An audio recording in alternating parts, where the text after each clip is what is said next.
ഷാനവാസ് പറയുന്നുണ്ട് അനുമോളോട്, നീ ഒന്നും പറയണ്ട, നിന്നെ പച്ച വെള്ളത്തിൽ വിശ്വസിക്കാൻ കൊള്ളത്തില്ല. ഇന്നലെ ഞാനത് കണ്ടു, മെനിങ്ങാന്ന് ഞാനത് കണ്ടു, ഇന്ന് ഞാൻ കണ്ടുകൊണ്ടിരിക്കുക. അക്ബറിൻ്റെ കല്യാണത്തിന് ഷാനവാസ് ഉറപ്പായിട്ടും ഉണ്ടാവുമെന്നാണ് ഒനിലിരുന്ന് പറയുന്നത്. അപ്പം ജിസേൽ പറയാം, എനിക്ക് തോന്നുന്നില്ല വരുമെന്ന്.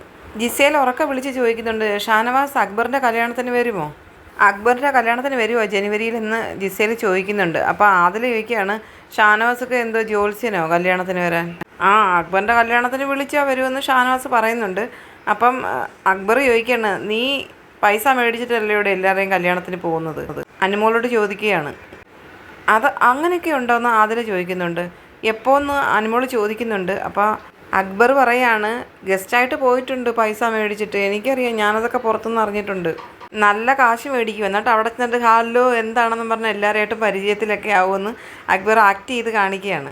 അക്ബർ പറയുന്നുണ്ട്, ചെക്കൻ്റെ പേര് വരെ ഞാൻ പറയും, അതിൻ്റെ പുറകെ ഉണ്ടായ കാര്യങ്ങളൊക്കെ എനിക്കറിയാം, മിണ്ടണ്ട, ഇവള് പൈസ മേടിച്ചിട്ട് കല്യാണത്തിന് പോയിട്ടുണ്ടെന്ന് പറയുന്നുണ്ട്. അപ്പം ആതിര ചോദിക്കുന്നുണ്ട്, അനുവോ അങ്ങനെ പോവോ, അങ്ങനെയൊക്കെ ഉണ്ടോ അനുമോളെന്ന് ചോദിക്കുന്നുണ്ട് ആദില. അപ്പോൾ അനുമോൾ പറഞ്ഞ്, ഇപ്പം നമ്മളോട് ഇഷ്ടമുള്ള ഒരാൾ, അവരുടെ മോളുടെ കല്യാണം, അപ്പോൾ അവർ ഇനാഗുറേഷന് വിളിക്കുന്ന കണക്ക് നമ്മളെ വിളിച്ചിട്ട് പറയും, എൻ്റെ മോളുടെ കല്യാണമാണ്, നമ്മൾ വരണേന്ന് പറഞ്ഞിട്ട് വിളിക്കും. അപ്പോൾ അങ്ങനെ നമ്മൾ പോയിട്ടുണ്ട്.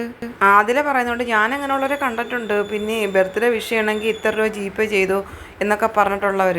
അക്ബർ പറയുന്നുണ്ട്, അയ്യേ അത് ചീഞ്ഞ വെർഷൻ, ഇത് കുറച്ച് സ്റ്റാൻഡേർഡ്. അക്ബർ പറയുന്നുണ്ട്, എന്നോട് ഒന്ന് കരഞ്ഞിട്ടാണ് പറഞ്ഞത്, ഇപ്പം സമാധാനമായല്ലോ എല്ലാവരുടെ അടുത്തും പറഞ്ഞു കൊടുത്തപ്പോഴെന്നും പറഞ്ഞാൽ എന്നിട്ടൊരു പോക്കങ്ങ് പോയെന്ന് പറയുന്നത്. അനുമോളുടെ കാര്യമാണ് പറയുന്നത്. ഞാൻ അതിനെ ചൊല്ലിയുള്ള ഒരു പ്രശ്നമെന്ന് പറഞ്ഞില്ലേ, ഒന്നുമില്ല, ഞാൻ വെറുതെ അങ്ങ് ഇട്ട് കൊടുത്തതാണ്, അല്ലാതെ അവിടെ പ്രശ്നമൊന്നും ഉണ്ടായില്ല. എന്നോട് ചോദിക്കുന്ന, ഞാൻ പോയി കഴിഞ്ഞിട്ട് അവിടെ എന്ത് പ്രശ്നം ഉണ്ടായെന്ന് വന്ന് ചോദിക്കുന്നു, നമ്മൾ വെറുതെ ഇട്ട് കൊടുത്തതല്ലേ എന്ന് അക്ബർ പറയുന്നു. അനുമോൾ പിണങ്ങിയോന്ന് ആദില ചോദിക്കുന്നുണ്ട്. അപ്പം അനുമോൾ പിണങ്ങിയ സീനാണ് എന്ന് അക്ബർ പറയുന്നുണ്ട്.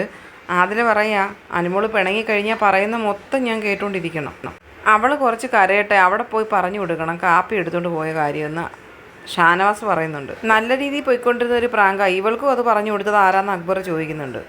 ആദില ചോദിക്കുന്ന, അവൾ പറഞ്ഞ എല്ലാം ഞാൻ പറയണോ? ഇവനെ പറ്റി എന്തെല്ലാം പറഞ്ഞേക്കുന്നത്, ഇക്കാനെ പറ്റി എന്തൊക്കെയാണ് പറയുന്നത്, അതെല്ലാം ഞാനിപ്പോൾ ഇവിടെ പറയണോ?